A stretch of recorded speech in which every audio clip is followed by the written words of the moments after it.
It is without a question of the doubt that the closest thing to representing a roller coaster in Hollywood would be the career of Nicolas Cage. It's definitely unique, whether that be to his fortune or misfortune. For me, I grew up to know him as Ghost Rider. For my parents, they knew him as the guy from Raising Arizona. And for kids now, he's the guy from Cruise. Either way, what I'm trying to get at is everybody knows the legend Nick Cage. However, for as many movies that I've seen him in, I feel like I've seen double the amount of headlines saying that Nick Cage has hit his new rock bottom. This is the story of the rise and fall, and rise again, of Nick Cage.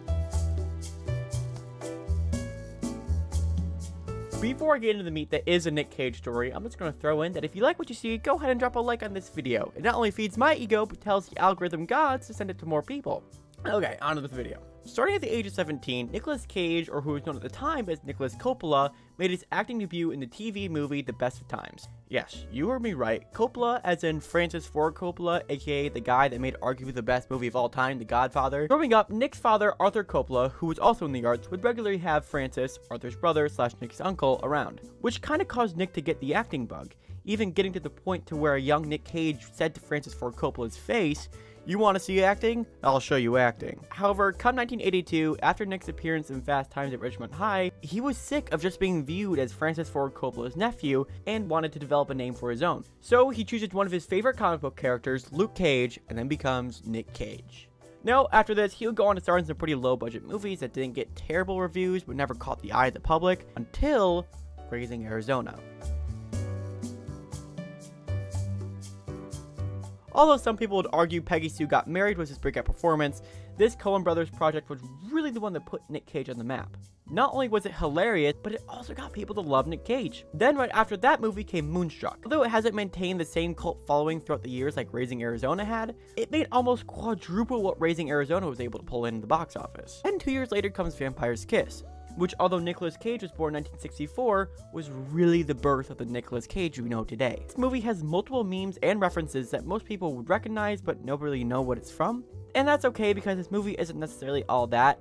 However, it is important to mention because after this movie, his career begins to make a gradual but shocking turn. The year is now 1996. Nick Cage had some mild successes like Honeymoon in Las Vegas and Leaving Las Vegas, but nothing crazy big. Then come The Rock.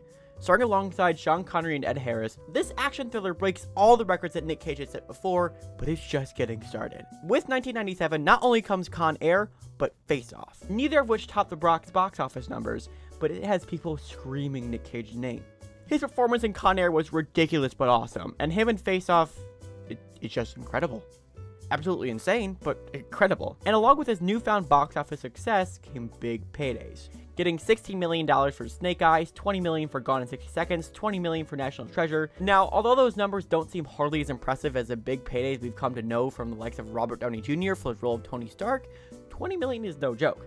And through the mid to late 2000s, Cage would continue to provide smash hit after smash hit. Though there were plenty of films in between, he would continuously prove he was a household name, bringing in movies that cracked the 100 million mark at the box office every other year or so. Then come 2009. In America, the recession affected everybody, and it made no exception for Hollywood movie stars. Throughout his rise to success, Cage was a stranger to the concept of saving his money. Whether that be buying islands, hotels, two-headed snakes, pyramids, dinosaurs, he was a big movie star, so who cares? Well, the IRS did, making him owe $6.2 million to the government in a bank account with only zeros. So Nick Cage did the most sensible thing, suing his financial manager for $20 million, accusing his manager of leading him down a path of financial ruin. The manager countersued, which kind of just left Cage in more debt than he was before. But Cage didn't let that stop him. He still powered through it all, starring in not only Kick-Ass, but also The Sorcerer's Apprentice, which is a movie I grew up with, but wasn't necessarily the box office smash hit Disney was looking for. Over comes Sorcerer's Apprentice, comes Nick Cage's longest streak of rotten movies. Rotten Tomatoes isn't always the greatest way to look at consensuses for films, given how it's just basically a review calculator. Keep in mind this streak of 9 films also had rotten audience reviews, so it's a lose on both fronts. And it's also important to note that these 9 films came out within the span of 4 years, equaling a little bit more than 2 bad Nick Cage movies a year. So by that point in time, without your movies making any money, and starring in critically panned movies, leaves you a thought of the past. Instead of tabloids raving about his next action extravaganza, they're making fun of him for which country he'll have to send his accidentally stolen artifact to. The actor was having a hard time. He kept on churning out movies. In fact, more than usual. Compiling his entire catalog of movies prior to 2009, Cage would star in an average of 3 movies a year. However, after 2009, it spiked up to 5. With his all-time highest number being in 2018, where he starred in 8 separate productions. And to add on to that, out of the 45 productions Cage starred in after 2009, 64% of them were scored rotten. From an outsider point of view, it's clear to see that Cage was at least doing it purely for the money. Which isn't a shocker, but prior to 2009, Cage showed at least some hesitance towards his roles. From 1983 to 2009, Cage only starred in 3 movies that scored under 10% on Rotten Tomatoes. And Nick Cage from 2009 to 2019 doubled that number, starring in 6 productions that all scored under 10%. And then sprinkle on an impulsive marriage that lasted 4 days, Cage had hit rock bottom. But the good thing of hitting rock bottom is there's only one way to go. Since the release of Croods 2 in 2020, Nick Cage has not had a rotten scored movie. In fact, he not only seems to be once again choosing his roles sparingly, but he's back starring in big budget movies with the unbearable weight of massive talent.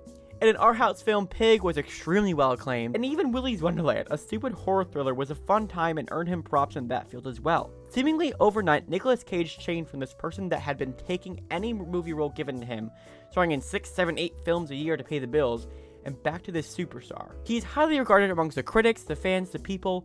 Was it a wake-up call hitting rock bottom that did it? Or was Nick Cage simply getting lucky over and over again? Either way, it doesn't matter. It's safe to say that Nick Cage is back, and he's not going anywhere. This was the rise and fall, and rise again, of Nick Cage. Alright, thank you guys for sticking around to the end of the video. Congratulations, you've won a present. My appreciation.